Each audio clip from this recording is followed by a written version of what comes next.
Brian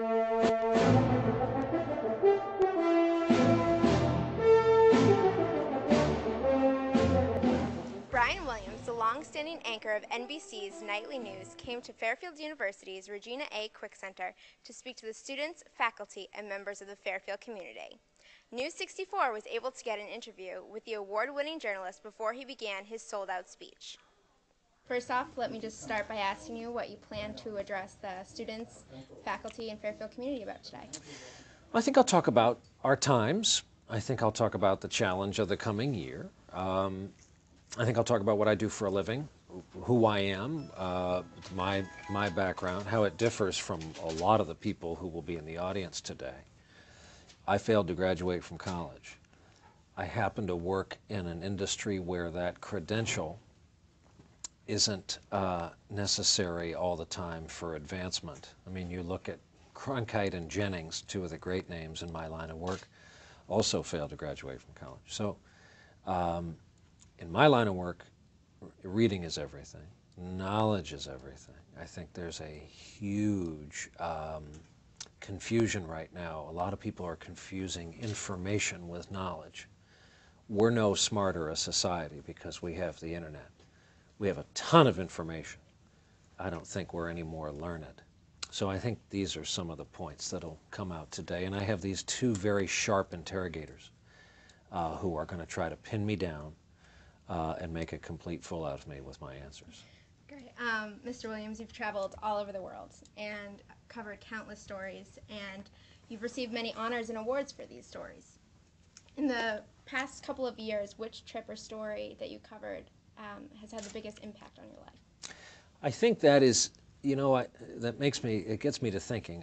I've been very, very lucky the way my life has turned out. I've been very lucky to have survived a few things that I've been involved in. At a reception a few minutes ago, I was remembering something I tend to forget, the war with Hezbollah in Israel a few years back, where there were Katyusha rockets passing just underneath the helicopter I was riding in. A few years before that, you go back to Iraq, and I looked down the tube of an RPG that had been fired at us, and it hit the chopper in front of ours. And I'm so fortunate to be sitting here. But I think of all the stories in the past few years, I think without dispute it was Katrina, because I was there for it. We flew down the night before, and I was inside the Superdome for the hurricane. I rode it out with the people inside the Superdome. Not all the people I was with lived, and they weren't killed by the hurricane. I think it's fair to say they were killed by the botched response to it. So to grow up loving this country, as I still do, having such great faith in this country, to then see us just fall apart. We fell apart in that storm, and there's probably a number of reasons for it. But I was there to bear witness. We beat the first responders to Katrina because we were there early, and it was quite an event in my life. Last year, you joined Bono to travel to Africa to report on the major issues that the people there are facing. A few weeks ago here, Nicholas Kristof from the New York Times came to speak about the genocide in Darfur. And while there are journalists like Kristof that are addressing the genocide and informing the public about the atrocities there, it seems that most of the American press have not covered the issue in its entirety. Do you think that the media is partly to blame for America's lack of interest in the genocide? Yeah, I think it's a terrific question, first of all.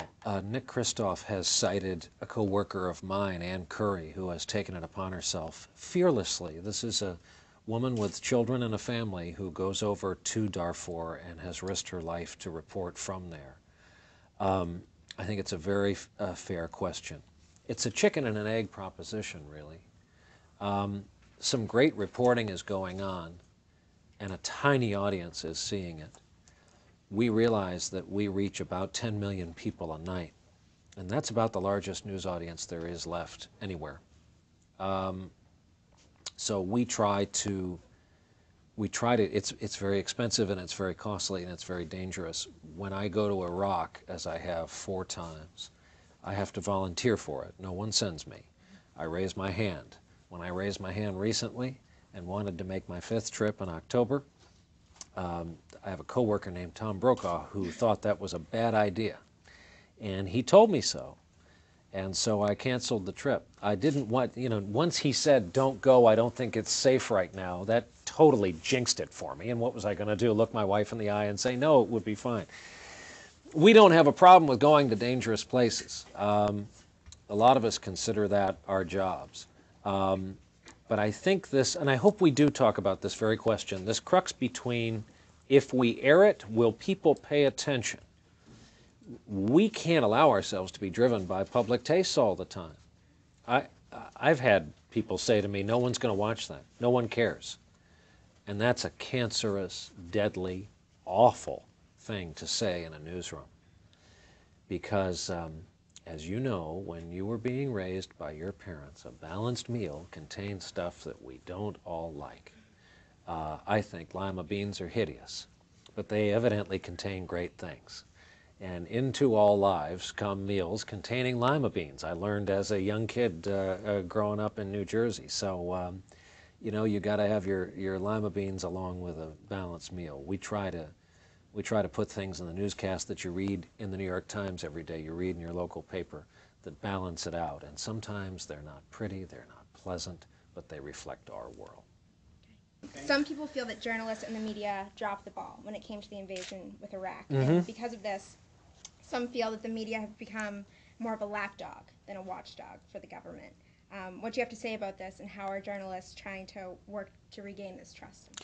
First of all, promise me, if it's your career goal, that you will do what I do for a living, because you're very good at this. Thank you. Second, I think everyone in my line of work has to admit that we all collectively dropped the ball. But I'd ask everyone to go back and look at the tapes and pull the newspaper clippings.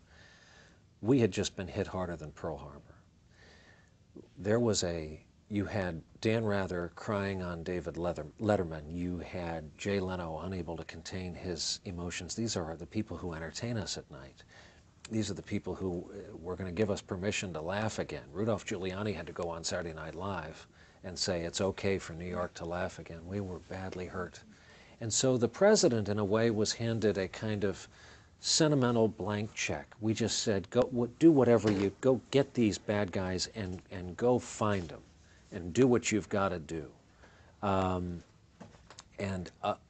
It's much easier for me to cover Katrina and say, we're up to our keisters in water, and where is FEMA, and where are the supplies? I couldn't do that in Iraq. With weapons inspectors and no unaffiliated reporters allowed over there, I couldn't go to the desert, as I have, and say, we're not finding any of these WMDs.